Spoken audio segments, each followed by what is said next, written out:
الحمدللہ وحدہ والصلاة والسلام علی من لا نبی بعدہ اما بعد فاعوذ باللہ من الشیطان الرجیم بسم اللہ الرحمن الرحیم وللہ علی الناس حج البیت من استطاع الیہ سبیلا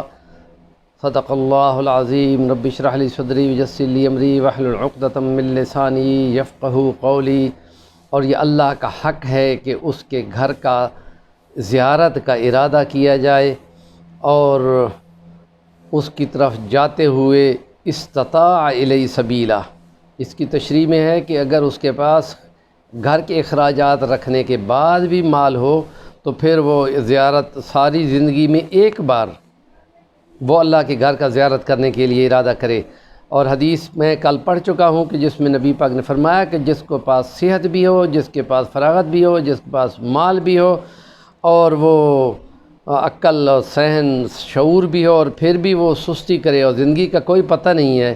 تو اگر وہ اس پہ موت آ جائے کو خدا کو کوئی پرواہ نہیں ہے کہ وہ کون سی موت مر رہا ہے، مسلمان بھی مر رہا ہے یا کوئی یہودی نصرانی ہو یا مرتد ہو کے مر رہا ہے۔ اس لیے حج کی زیارت کا شوق رکھنا ایمان کا حصہ ہے۔ سیم ایسے ہی کہ جیسے جہاد کے لیے فرمایا گیا ہے کہ جو مومن ہوگا تو وہ شہادت کی آرزو کم سے کم، ایک تو ہے نا کوشش کرنا، جدوجہد کرنا، مال دینا، پیسے جان لگانا،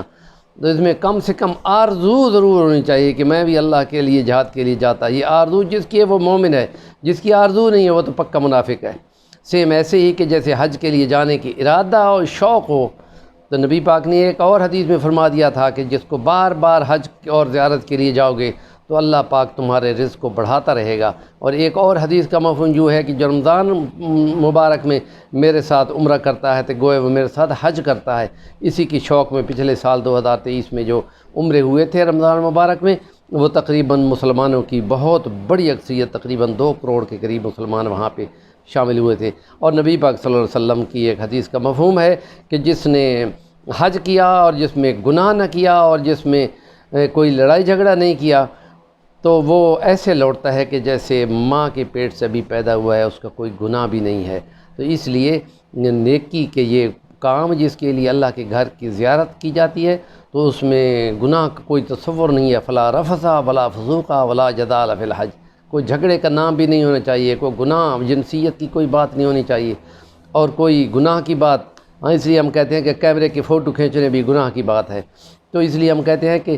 طواف باندھنے کے حساب سے حج کی جو اقسام ہیں ان میں ہے حج افراد، حج قران، حج تمتع۔ تو وہ احرام جس میں اس نیت سے باندھا جائے کہ میں صرف حج کرنے جا رہا ہوں، اس کو افراد کہتے ہیں۔ اور وہ جو اپنے گھر سے باندھ کے چلتا ہے میقات سے پہلے وہ جب تک کہ حج نہیں ہو جاتا، بے شک وہ آنے کے لیے ہفتے پہلے آیا ہو یا 40 دن پہلے آیا ہو، اس کو احرام کھولنے کی اجازت نہیں ہوگی جب تک کہ یہ دربار اچھا خاصا مشکل کام ہے۔ اور حج قران یہ ہے کہ اس نے احرام اس نیت سے باندھا ہے کہ میں حج بھی اسی احرام سے کروں گا اور عمرہ بھی، جاتے عمرہ کر لیتا ہے لیکن احرام کھول نہیں سکتا، تو اس لیے وہ سر کے بالوں کو اس وقت رچھوائے گا جب وہ حج کر کے اور قربانی کر کے اور پہلے بڑے شیطان کو کنکریاں مار کر اپنی قربانی کر کے وہ جب یہ کر لے گا تو وہ جا کر یہ اپنے بال کو ترچوائے گا اور احرام تب جا کے کھولے گا۔ اور تیسرا حج تمتع جس میں یہ سب سے آسان ہے، اس میں یہ ہے کہ عمرہ کی نیت پہلے کر لو کہ جب وہ احرام باندھے گا تو وہ احرام کھول دے گا، جب عمرہ کر لے گا تو پھر جب حج کے لیے جانے لگے گا منا میں اور وقوف عرفات کے لیے اور مزدلفہ کی پہاڑیوں کے لیے اور مینات کے خیموں کے لیے اور پہلے شیطان کو کنکر مارنے کے لیے اور 12 تک جب حج کے تمام مراسم مکمل نہیں ہو جاتے اس وقت تک وہ احرام باندھے رکھتا ہے، اور اس میں قربانی اگر کر لیتا ہے تو پھر احرام کھول لیا جاتا ہے اور 12 تک اپنے کپڑوں کے ساتھ وہ پھر رہا ہوتا ہے۔ لیکن یہ ہے کہ اس عمرہ اور حج کے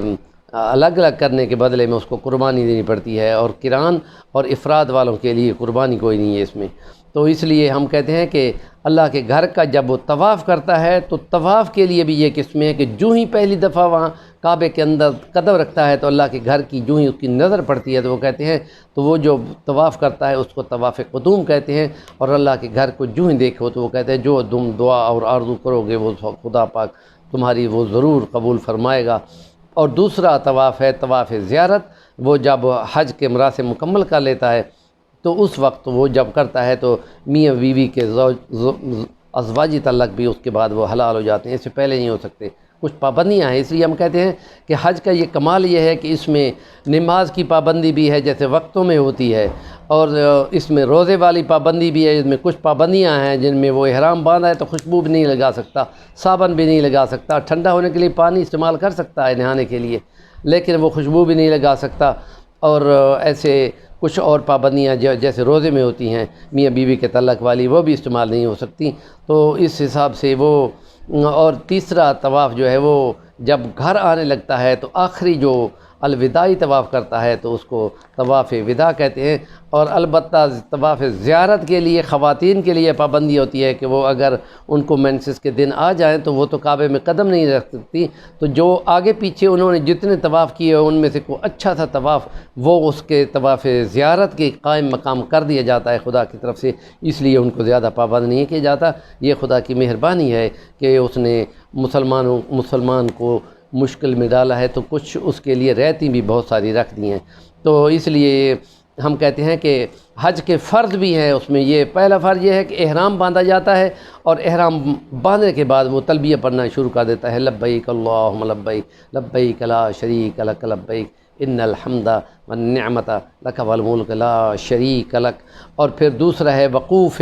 عرفہ، 9 ذی الحج کو وہ عرفات کے میدان میں عصر سے لے کے مغرب تک بے شک 10 منٹ 15 منٹ بھی ہوں اس کے حدود کے اندر رہنا ضروری ہوتا ہے، وہاں توبہ طائب ہونے کے لیے اور گناہ کی معافی مانگنے کے لیے شام ہونے تک وہ وہاں پہ رہنا ہوتا ہے۔ اور اس سے پہلے صبح سے وہ وہاں پہ پہنچا ہوا ہے منا کے خیموں سے، تو وہاں اس نے ظہر کی اور عصر کی نماز اکٹھی 2 فرض پڑھی ہے، اب وہ یہاں پہ شام کی نماز نہیں پڑھے گا، اور مزدلفہ کی پہاڑیوں پر وہ وانات کرے گا تو عشاء کی نماز کے ساتھ ہی شام کی نماز وہ 3 فرض وہاں جا کر پہلے پڑھے گا اور عشاء کے 2 فرض وہاں پر جا کر پڑھ لے گا۔ اور یہ طریقہ نبی پاک صلی اللہ علیہ وسلم کی طرف سے دیا ہوا ہے کہ دونوں نمازوں کو وہاں اکٹھا پڑھا جاتا ہے۔ اور مزدلفہ کی پہاڑیوں پر وہ جہاں جا کے رہتے ہیں گویا کہ محشر کے میدان کی طرح کا حالت ہوتی ہے، تمام لوگ زمین پر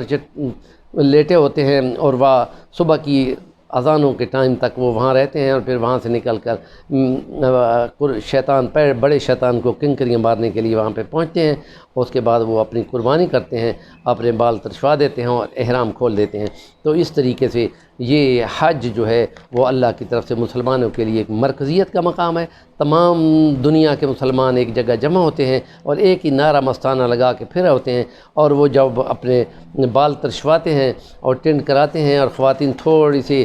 بال 1 انگلی کے پور جتنے کٹواتی ہیں، اور ان کا احرام ان کے اپنے کپڑے ہی ہوتے ہیں، اس لیے ان کو زیادہ پابند نہیں کیا گیا، رعایت کی گئی ہے۔ اور مردوں کے لیے یہ ہے کہ ایک چادر وہ تہہ بند باندھ لیتے ہیں اور ایک اوپر ڈال لیتے ہیں، اور کندھا ننگا ہوتا ہے، اور بایاں کندھا کعبے کی طرح وہ طواف کرتے ہیں اور ساتھ چکر لگاتے ہیں اور لبیک اللہم لبیک اور یہ بولتے جاتے ہیں، اور ربنا آتنا فی الدنیا حسنہ وفی الآخرۃ حسنہ وقنا عذاب النار، یہ بھی پڑھتے جاتے ہیں۔ اور اس طریقے سے نبی پاک نے فرمایا کہ پھر اس دوران میں کوئی گناہ کا لفظ ہم نہ سنیں، کوئی لڑائی فسق فجور اور اس کی بات نہ سنیں، اور کوئی جھگڑے کی بات بھی نہ سنیں، یہ باتیں نہیں ہونی چاہیے، ورنہ وہ نیکی بھرا مبرور نیکی بھرا حج نہیں رہے گا، اور نیکی بھرا حج اس کا بدلہ جنت کے سوا اور کو نہیں ہے۔ اس سلسلے میں ایک ولاگ اور ہمارا بنے گا، وہ انشاءاللہ تلبیہ کے بارے میں ہوگا کہ وہ تلبیہ جو مشرکین مکہ پڑھا کرتے تھے وہ کیا تھے، نبی پاک صلی اللہ علیہ وسلم 13 سال مکہ میں ان کو جو تبلیغ کرتے تھے ان سے روکتے تھے، وہ ایک ولاگ اور بنے گا۔ ہمارے چینل کو ضرور سبسکرائب کر لیں اور نیکی کی بات کا ابلاغ ضرور کریں۔ وآخر دعوانا الحمدللہ رب العالمین۔